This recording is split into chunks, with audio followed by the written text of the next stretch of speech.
There have been a couple of signings that the Manchester United fans have been really happy about. They've been really attacking signings. They're looking for goals. That was an issue last season.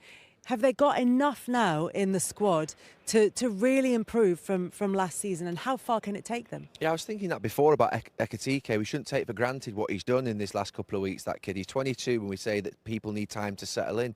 But there are a lot of very good players who've come into this league who've gone straight for it straight away and started scoring. And then Bournemouth, Sesko, a lot of eyes on them at Manchester United. I think Manchester United fans, including myself, are surprised that the club have gone and spent that level of money. We thought, obviously, after the Europa League final, that the money wouldn't be there at that level. So to get those three players who look like a really good profile, two of them have got Premier League experience. We need them to do well. We need those three players to do well, because the rest of the team, look, we need a goalkeeper. There's definitely, obviously, issues with the defence and midfield. But if the three strikers are a real handful and scoring goals, last season United's return in front of goal was really poor. So it's really important that Sesko and Bournemouth get off to a really good start. We've seen the Liverpool striker do that tonight. There's no reason why United strikers can't go and do that on Sunday. If they start, is it Šeško against Gyökeres? I think it's fascinating, the fact that Ekitike, Wirtz, Pedro, Delap, Gyökeres, Sesko, these players all go into big clubs. How are they going to do? We're not quite sure, are we? Obviously, Ekitike tonight has given us a little bit of a glimpse of what he's like. But there is pressure on all those players to deliver for Chelsea, Manchester United, Arsenal, Liverpool. They have to deliver. The main man at City, obviously, Haaland, we know he's going to score goals. But who of those rest are going to emerge to become maybe a world-class player? So what's a good season for Manchester United? I think top six would be a good season. I think the four at the top, Chelsea, Arsenal, Liverpool, City, I think would be difficult to challenge, but they could slip into that space where Newcastle, Tottenham, Villa, other clubs are. So I think in that fifth place would be absolutely amazing. Realistically, I think it's probably going to be between sixth and eighth, but I think fifth is what they have to really target. Aim for fifth and potentially end up between sixth and eighth. Do you think that's realistic for Manchester United? Yeah, I think so. I mean, people will look where they finished last season and say, oh, that's a huge jump. But then you think of some of the teams who were up in those positions all last season. Nottingham Forest were fighting relegation this season before. Brentford were up there for a lot of the season. Bournemouth were up there for a lot of the season. When you look at those teams and those squads, they haven't got better players than Manchester United. But I think the manager's still got a lot to prove. I do. I think he's had about 40 games now, which is a decent run, in terms of sort of trying to get his message across. And it didn't quite happen at all. I can't get that sort of, final out my head, really, about how poor they were in that game. So I think he's almost got a lot to prove as well, because Manchester United, no matter what set of players they've got on the pitch, they shouldn't finish. Was it 15th that they finished last season? So Man United's squad of players and the expenditure, whoever the manager, that squad of players shouldn't be finishing that position. So I don't think 6th, 7th is completely, out of the question, because as I said, they've spent what they always do, 250 million in the summer.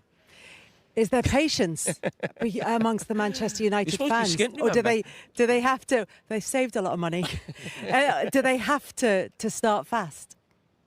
No, United fans are patient in the sense that they turn up every single week, and they have done for 26 years without winning the league, and the stadium's full. They're incredibly loyal. They're very loyal also to their managers. They'll support Amorim.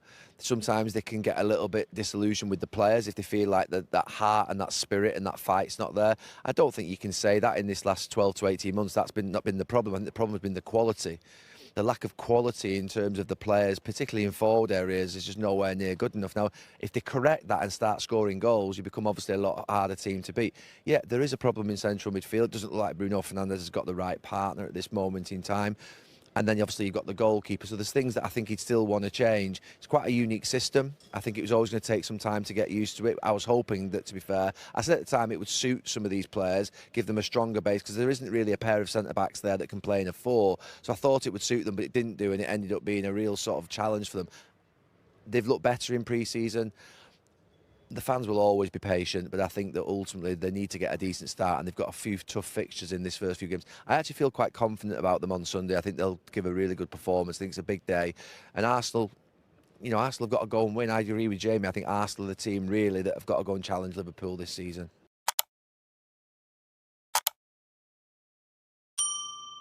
They open their account at home to Arsenal on Super Sunday tomorrow. Tim, I'm going to come to you first on this because you're optimistic about United. We've discussed a little bit of that already, got them in your top 5 in terms of your season predictions. But let's just put into context last season. Finished 15th, worst finish since 1973-74. Insipid performance in the Europa League final against Tottenham Hotspur. They lost that. First season without European football in 11 years, and only 44 goals scored last season. Again, the lowest tally since that 73-74 season. There's a new manager there, came in last season. We've got big name, new signings once again. Yeah. Why are you so optimistic that this time round, this season, it's going to be different? I'm just taking his word for it, Ruben Amorim, that he needed time. He needed time on the pitch. That's what he's crying out for. He said he wanted to come now, didn't he? He was encouraged to come a little bit earlier. I think he's absolutely right to come earlier. It gives him a good look at the players and the playing squad, what he has.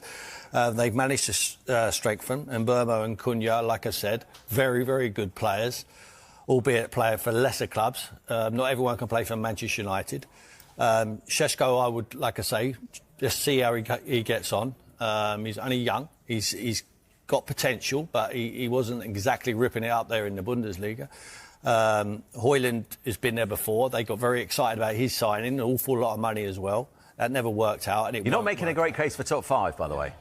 No, I'm just talking about if Šeško hits the floor running. Bruno Fernandes is a top 4, top 5 player in my opinion. I still think they've got good enough players, and let's just hope that he's knitted them together and they play with some cohesion, because it was just like a group of players being thrown onto the pitch having no idea what their jobs were. And it was disgraceful last year. It really was. Even the final, when you look at that, I mean, that could have, like it did for Tottenham. I mean, it changed the fortunes of the club.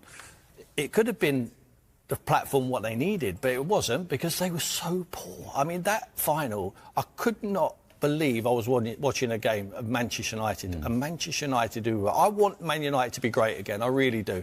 I like the big clubs to be big. I like them at Man United at the moment, only by name are they a big club. They need to start doing it on the pitch again. And I believe they will. And I'm going to give them the benefit of the doubt. I think this man might turn them around this season. And Merce, we'll come on to talk in detail about particularly that new front three that United have this season. But it just feels that the optimism around the club at the moment, which is quite understandable. He's had a full summer, Ruben Amorim, in charge, bringing the players that he wants to bring in. But that optimism, that confidence, so fragile, isn't it? Yeah, I think it's a nice game for them tomorrow. I think it's a nice game. They've got Arsenal. I think the pressure's on Arsenal to win the game. If Man United go and win it, it's great. Oh, my God, what a start. If they don't win, well, what do you expect? 15th last season, a shocker. New players in, they've got to mould, they've got to take time. So, you know, it's a real free hit for them tomorrow in a way for me. I don't fancy them one iota to do anything this season. One iota. You know, things are won in midfield. Their midfield's nowhere near strong enough for me. And for all the talent they got up front, they just won't dominate football matches, in my opinion. If you look, Liverpool won the league last year, very good midfield. Arsenal, very good midfield. You know, Man City, one of the greatest teams. Soon as their midfield fell apart with Rodri, never done anything. So it just shows you, you know, you watch, it's so open, Man United, and nothing's going to change there. People are going to say, oh, they've got the talent going forward, but they had talent before that. You know, Rashford, I know he didn't perform, and Garnacho and people like that, you know, have been brought up through Man United. These are coming in from teams that, you know, if they get a draw away at Bournemouth, you know, everybody's going home singing on the coach. That's not the case at Man United, you know, and I think the pressure will tell, and I don't see it. I'll be shocked if they finish in the top 8. I think they've done well.